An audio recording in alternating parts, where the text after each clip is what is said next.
Aleutian Islands are situated in the North Pacific Ocean, forming a chain which extends about 1,200 miles west-southwest from Alaska Peninsula towards Siberia to form the southern boundary of the Bering Sea. The Aleutians comprise 4 groups, the Fox, Andreanoff, Rat, and Near Islands, and constitute part of the territory of Alaska, USA. Of volcanic origin, there are numerous cones on the chain, many of them still active.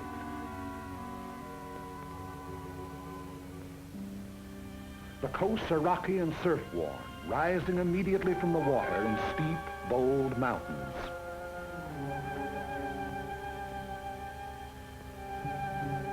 The Aleutians are the storm pot of the Western world. A permanent low-pressure area prevails there.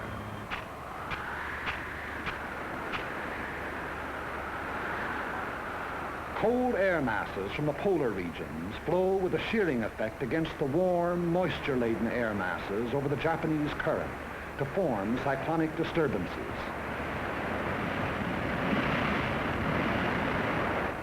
Because of the Earth's rotation, these disturbances move from west to east, and this meteorological phenomenon constitutes one of the most dangerous weapons in the arsenal of our enemies, for it enables the Japanese to operate behind the moving curtain of a storm. In the early days of June 1942, they employed this advantage in an all-out attempt to secure absolute domination of the entire Pacific Ocean.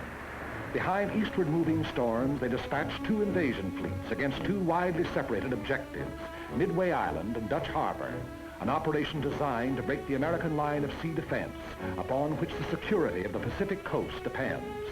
Both attempts failed. American air forces engaged the enemy task force at Midway, achieving an historic victory. And at Dutch Harbor, American land-based planes from secret American airfields swarmed down, seemingly out of nowhere, to knock out 1, 2 troop-filled transports, 3 heavy cruisers, 2 destroyers, and 1 aircraft carrier. In pursuit of the enemy, our Army and Navy airmen flew through storm and fog and hurricane, 1/5 on instruments, 4/5 on luck, 20 hours out of 24 sometimes, through blind passes, by uncharted peaks, down through zero ceilings, not knowing whether the enemy fleet or a mountain lay below, sweating it out for hour after blind hour of continuous flight, and home without benefit of directional beam to land on unlighted runways, refueled, and take off into gray, blind hell. There is no monument to the many who went out and did not return. They fought and patrolled, in many instances, until their fuel was gone, knowing they would be forced down at sea, but unwilling to break off contacts they had made with enemy forces. Few are alive of those that flew against the Japs in the Battle of Dutch Harbor. If you wish to see their monument, you Americans here at home, look around you. In retiring, the remnants of the defeated Japanese task force landed troops on the undefended islands of Attu, Agattu, and Kiska. We immediately undertook the offensive. So commenced our march out along the bridge toward Asia. In late August of 1942, a large detachment of our troops landed on an island several hundred miles out along the chain, and under 2 hours by bomber from Kiska. The name of this island is Adak, and it is closer to Japan than any other American outpost. Typical of the Aleutian chain, it is windswept, treeless, rain-soaked, carpeted with sphagnum, a flat, spongy vegetation like undersea growth, which oozes water at every step. The only bird life on the island is its scavenger ravens, big, black, wind-ruffled. Remote as the moon and hardly more fertile, Adak is next to worthless in terms of human existence. Its sole value is that of a pin on a staff officer's map, but that value is measureless. Strategically, Adak is one of the most important locations in the world. 11 days after the occupation, an airfield was completed, and the first U.S. bomber sat down. 3 days later, flights took off on a bombing mission to Kiska, with complete fighter protection. Since that time, missions over Kiska have become a daily affair. The airfield is the heart of the island, beating with a 500,000 horsepower of heavy and medium bombers. Navy amphibians, pursuit ships, transports. The sound of the engines warming up starts before dawn, echoing back from the mountains that flank the field.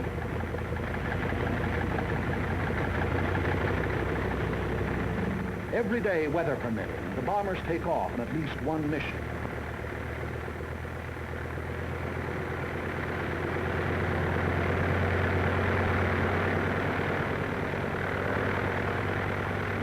Often on from the sunrise, others following at regular intervals, so that Kiska's under bombardment every hour until nightfall. Standing guard over all the defense installations, coastal batteries, anti-aircraft emplacements, machine gun posts. There is nothing vulnerable about Adak any longer.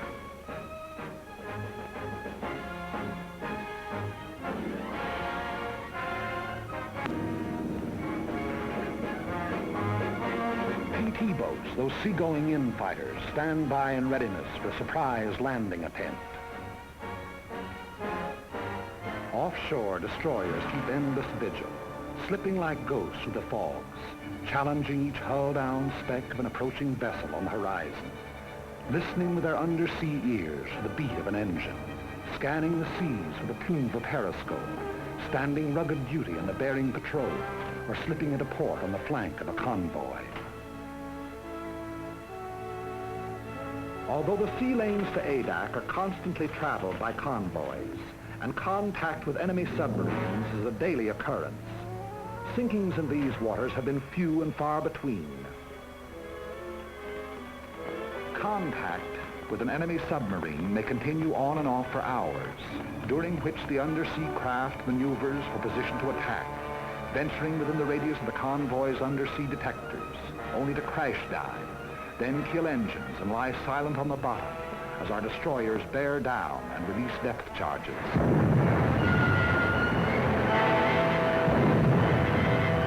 Our destroyers and Navy reconnaissance have held the undersea enemy well in check.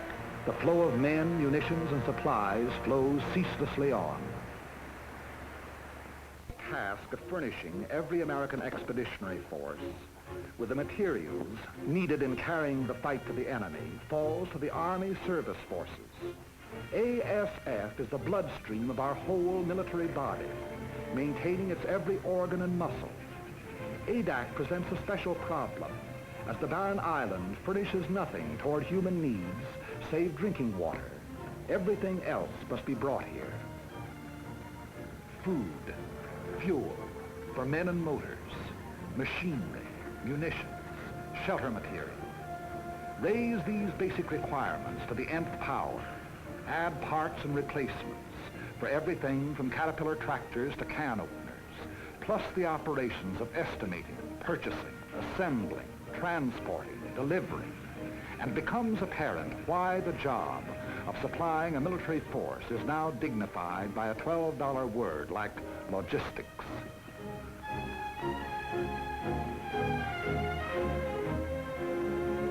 Since the original landing, the manpower of Adak has been constantly augmented. Where before it was hundreds, now it is thousands. Troops arrive after a voyage that may take anywhere from a week to a month, depending on the sea route. But it took more than a single month to land them here. The months of training that toughened them to rigors of wind and weather, that taught them to handle their weapons, that made them into soldiers. Add those months to the period of the voyage from the States.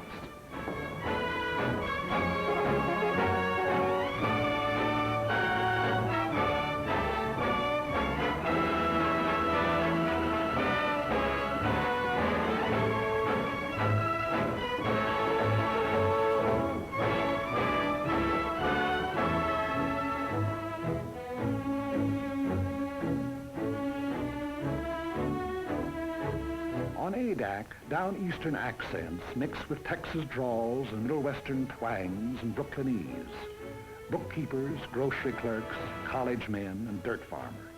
That is, of course, ex-dirt farmers, ex-bookkeepers, ex-college men. Soldiers now, as though all their lives they'd been nothing but.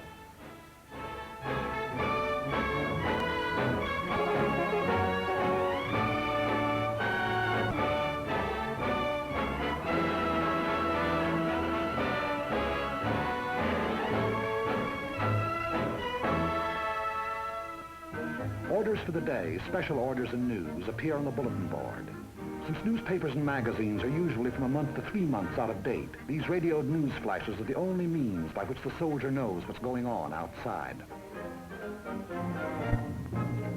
No fresh meat, no green vegetables, powdered eggs, tinned bully beef, potatoes, canned tomatoes, peanut butter, canned fruit, and coffee make up the basic diet.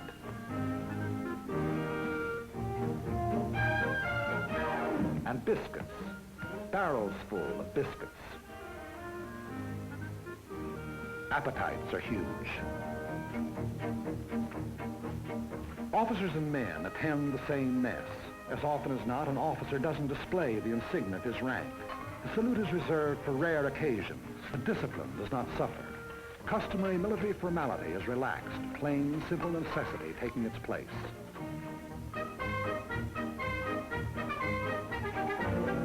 After months in an outpost like Adak, there's a tendency on the part of the soldier to think and live only in terms of the present. That faraway world from which he came begins to seem like a dream to him. A letter in his hand is proof of the reality of that world, of Saturday night dances, jalapenos and ice cream sodas, of sport pages and shaving in the same mirror with the old man. A letter means more than his paycheck to the soldier. If he happens to be in the Air Corps, he'd gladly make an extra flight over Kiska for one more letter.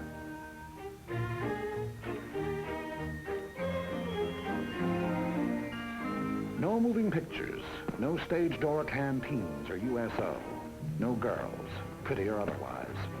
Nothing to drink, not even a Coke. Candy bars, cigarettes, and chewing gum are rationed, but you never hear any belly aching. The extraordinary fact is that morale actually gets stronger the closer troops come to the enemy. On Adak proper, morale is first rate.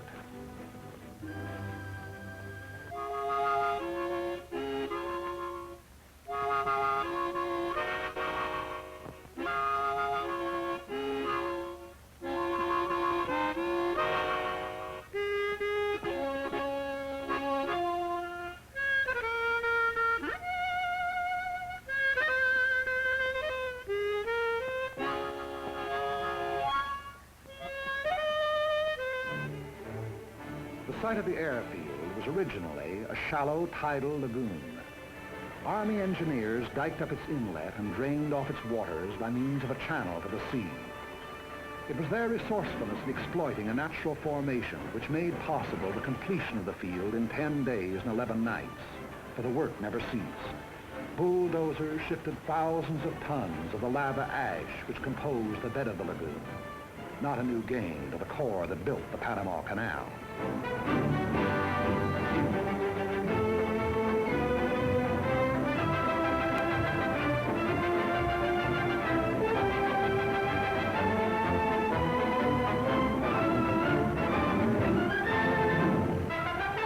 As the waters receded, grading crews followed, leveling and impacting the area in preparation for the final surface. This surface was not to be the usual concrete runway of an airport, but a steel one, whose sections had been prefabricated in American mills. It was put down by the infantry, of course, in 36 hours.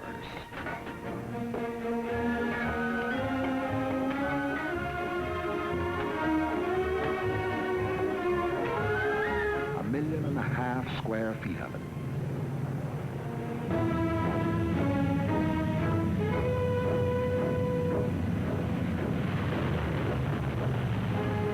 Then on, only the severest weather kept our planes grounded. Local storms materialize, deluge the island, and pass on or dissipate, all within a few short minutes. It's a land of cloudbursts and rainbows. If you don't like the weather, wait a minute, the soldier says. Everything the weatherman has to offer may be had in a single day. Downpours, hurricane winds, hail, snow, fog, sleet, and sunshine. It is not so much bad weather as changing weather that makes flying hazardous to the uninitiated there. A new pilot must learn to side slip through local squalls and sit her down in a field rimmed by mountains and under a half-foot of water.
greater percentage of casualties, however, occur in the anti-aircraft fire over Kiska. As a rule, our bombers make it back, but often they are sorely crippled and with wounded or dead aboard.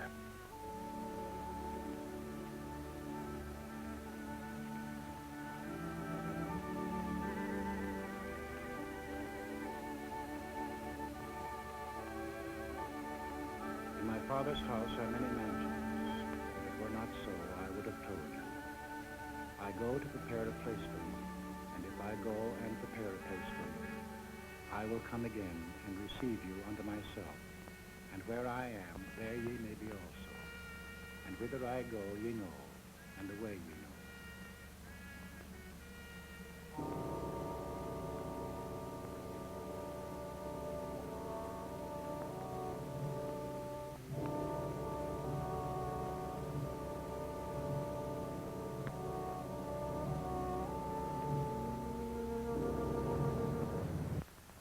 The day's mission is the highlight of each 24 hours. Eyes turn skyward and ears strain for the faint beat of approaching engines. At the first sound, an alert is flashed to the ground defenses. Units clear for action. Anti-aircraft and machine guns are stripped, ammunition broken out, and everything is put in readiness for an enemy who may be tailing our flights home.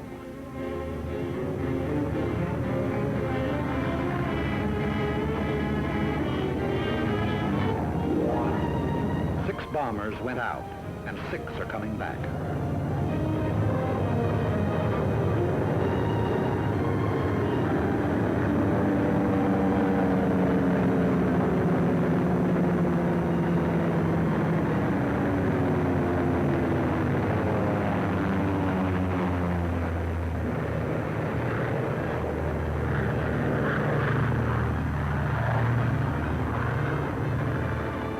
First ship lands.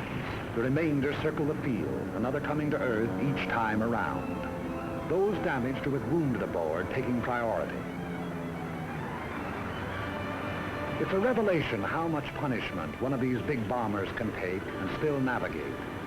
Unless both sets of controls are shot away or an explosive shell finds the gas tank, the odds are all in her making it safely home.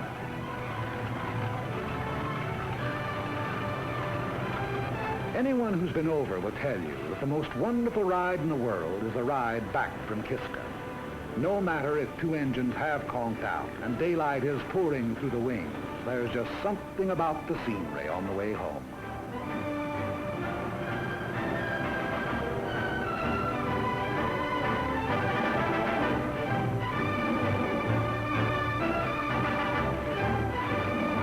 Crews proceed to the field operations tent of the Bomber Command, where they will be questioned as to results and observations.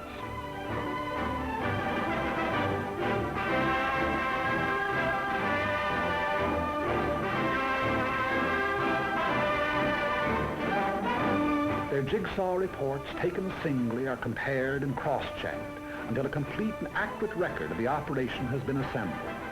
Thereafter they're dismissed with nothing to do till tomorrow but eat, drink, and be merry. I've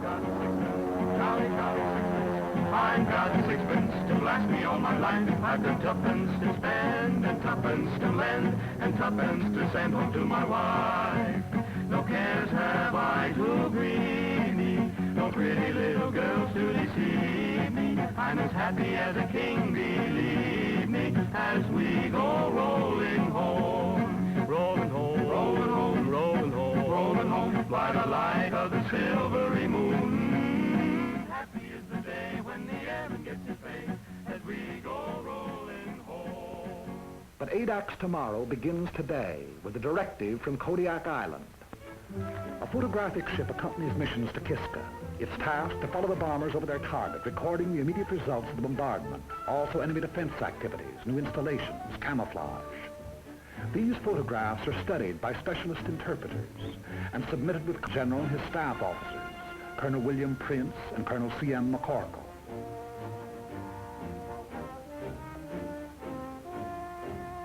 Here is Kiska, her camp area, with its steel huts, her hangars, her underground railway, her gun installations.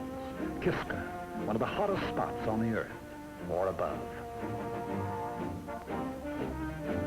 The main objectives in any mission from Adak are the destruction of enemy shipping en route to Kiska, destruction of installations on the island, harassing of enemy personnel. When the broader aspects of the operation have been decided upon, the senior officers of the bomber and fighter units work out its details. Among considerations in planning a mission are the type of aircraft to be employed, the weight and type of bombs, the time, altitude, and direction of the attack. All of these are interrelated, a change of one influencing all the others. The overall determining factor is weather. For this reason, the Navy meteorologist plots his charts up to the very time of takeoff. A change of weather at the last moment may mean a complete revision of tomorrow's plans. Tomorrow is Sunday.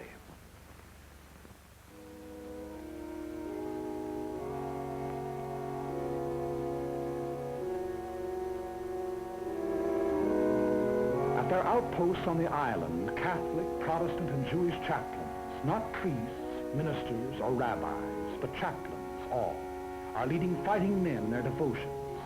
Under the snows of an Aleutian mountain, these defenders of the faith exercise the first of their four freedoms.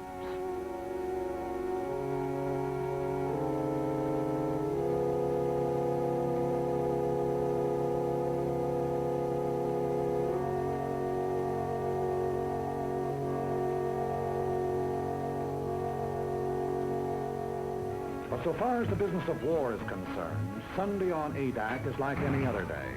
There's a mission going out at 13 o'clock. Bombs must be brought down to the field from their camouflage dumps.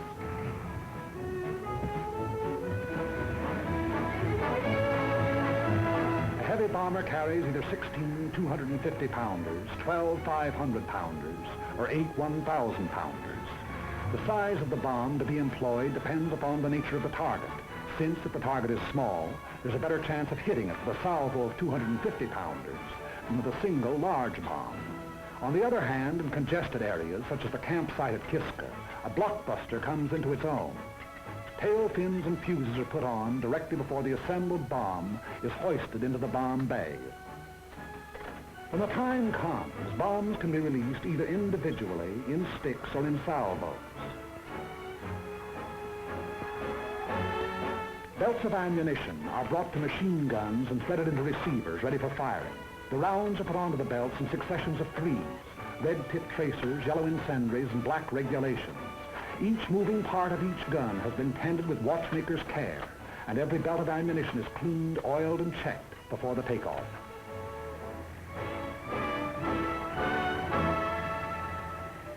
It is 12:40 o'clock, and the pilots who are going to fly the mission receive final instructions. 3 flights, 2 of B-24s and 1 of B-17s are to go over the target. The first flight at 1,100 feet to drop 500-pounders on anti-aircraft installations at North Head. Then to proceed along the coastline, strafing to the western limits of the camp area. The second flight at 7,500 feet to drop 1,000-pound bombs on the camp area. The third flight at 4,500 feet to destroy hangars with 500-pound bombs. Second and third flights to follow at intervals of 45 seconds. 3 fighters to precede each bomber flight at 600 feet, and 3 fighters to afford overhead protection from enemy aircraft.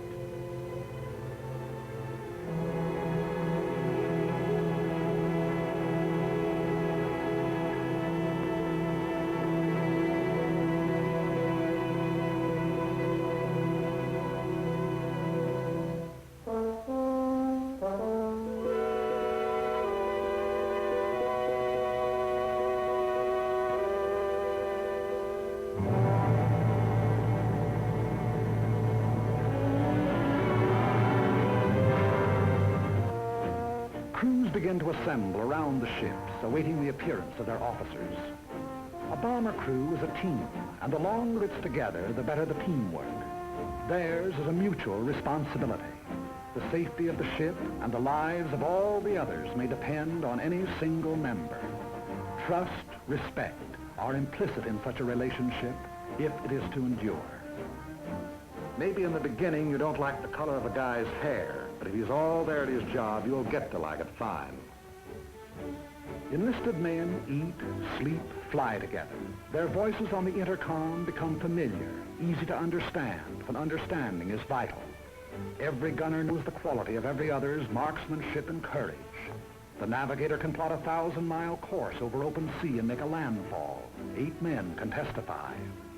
Trust and respect for the bombardier, the radio operator, the engineer, co-pilot, and trust and respect for the ship they fly. A monument ought to be put up to that pre-war fraternity of high school speed maniacs, for out of their ranks, our fighter pilots are largely drawn. They bring to their hazardous undertakings split-second judgment, inspiration, daring. Lieutenant George I. Riddell, 12 strafing missions over Kiska. Lieutenant Hawley P. Mills, 14 missions. Lieutenant Lyle A. Bean, 13 missions. Major Milton Ashkins, 15 missions. Lieutenant Henry J. Strenkowski, 11 missions. Colonel Jack Chenault, son of General Chenault of the Flying Tigers. Colonel Jack has a 0 and a submarine to his credit.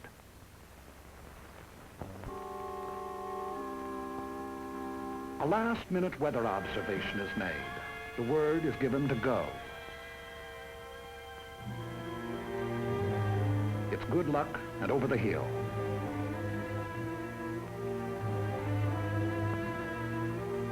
The aerial camera goes aboard.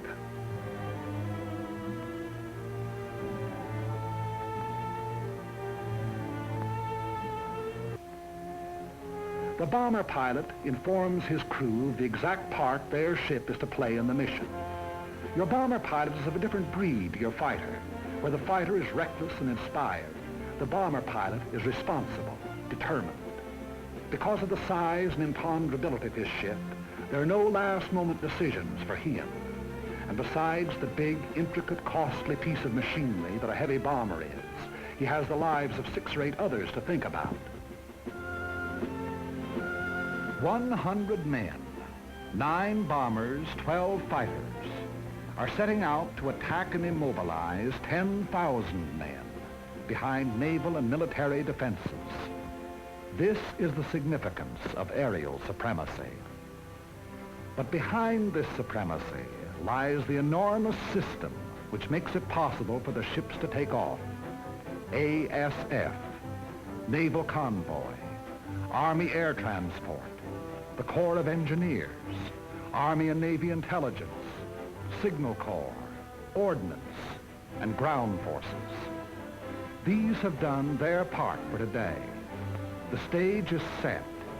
Rehearsals are over. The actors are ready. The curtain is going up. But this is no make-believe drama. They will be playing for keeps.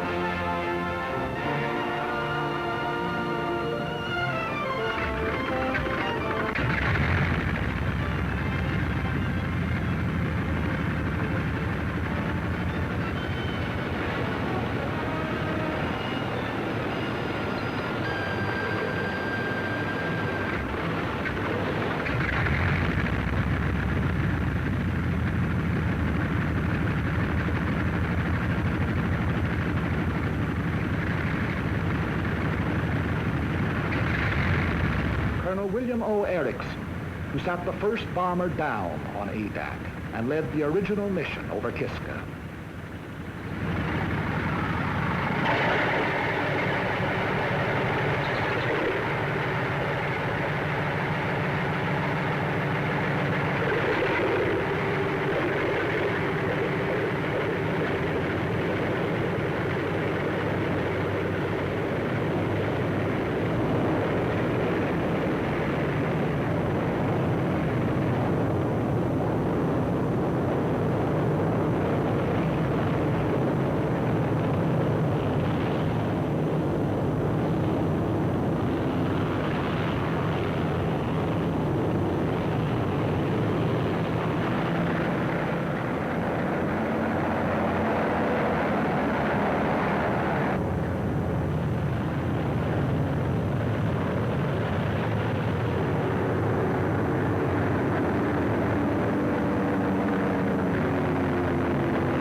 thunder of engines makes the earth tremble and the ravens rise.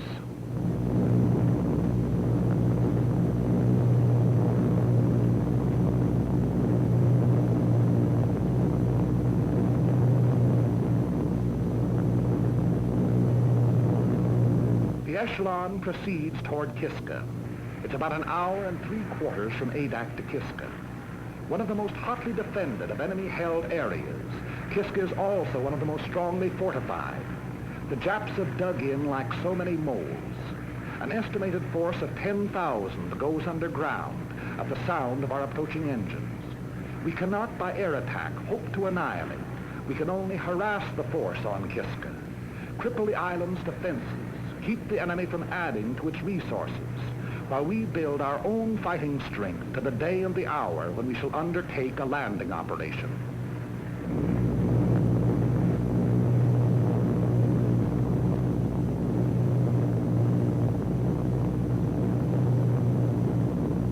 Radio contact is maintained between the bombers and Adak throughout the flight, which proceeds at military speed, 165 miles per hour.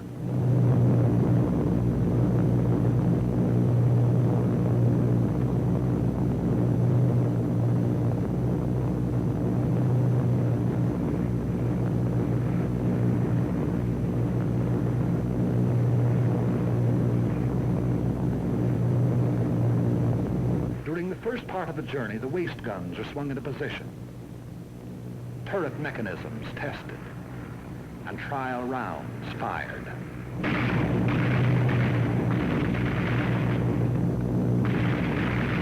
Time moves slowly going out to the target. Crew members have even been known to play stud poker. The route is quite familiar by now. Many pilots and crews have made the flight 25, 30 times.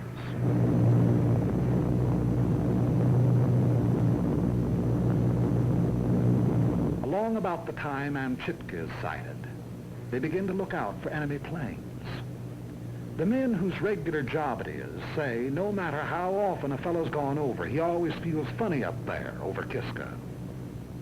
At a signal from the squadron leader, the pilots will open throttle, and the planes will go into the bombing run. For a minute and a half to 2 minutes, they will proceed at level flight in an absolutely straight line toward the target, thereby enabling the bombardier to make his computations: wind velocity, speed, temperature, altitude, drift.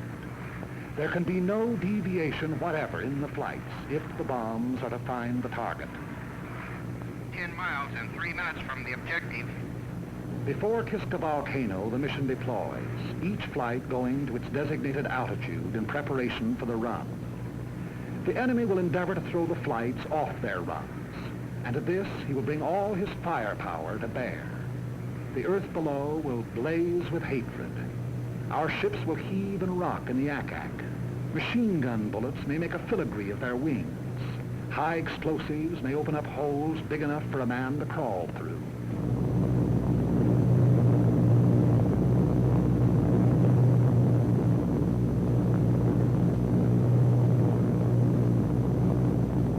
Little Kiska, outer defense of Kiska Harbor. Bomb bay doors open. Bomb bay doors open. 6 degrees right on course. The object is to hit the target, not to avoid anti-aircraft. Remember this, you're just as liable to run into it as away from it. The best way is to forget what's happening outside and make the run by instruments. That way, if it comes, well, you just look over your shoulder and see a man with a long beard and you say, "Good morning, Father Abraham." I want every man to stick by his gun until I say he can leave. Use every round of ammunition on this ship. Fire straight at the gun flashes until they stop. If we're hit and have to bail out, there'll be plenty of Navy around to pick us up. Okay, shall we give it to them?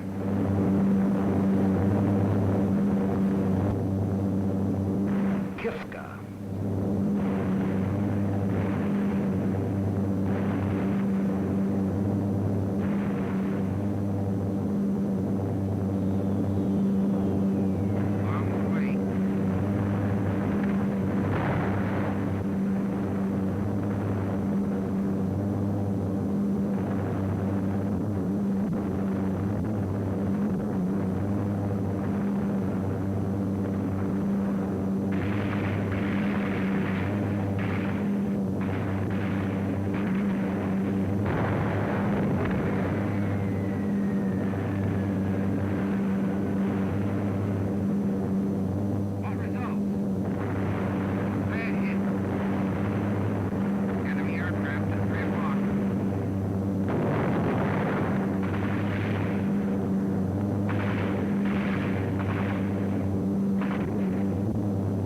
flight, low altitude.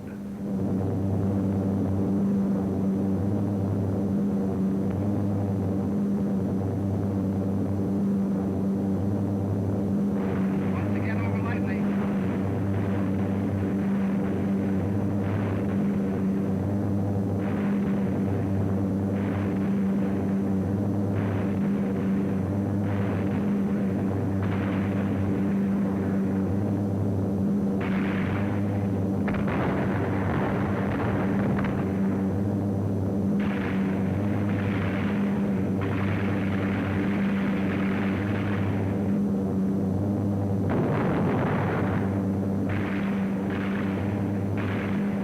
On target.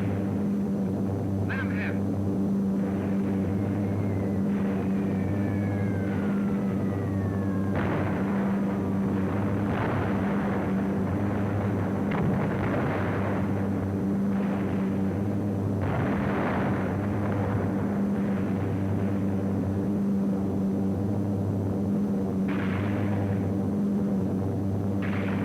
Pour it on him. Make him like it.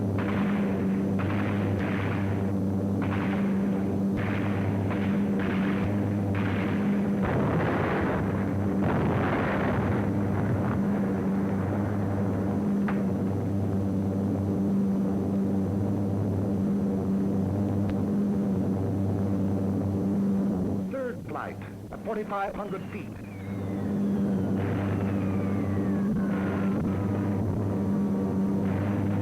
Bombs away.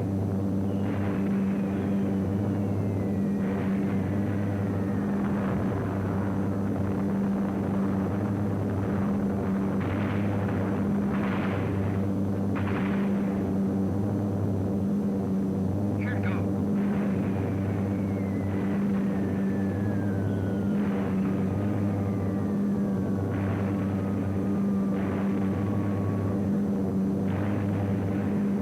Bombs away.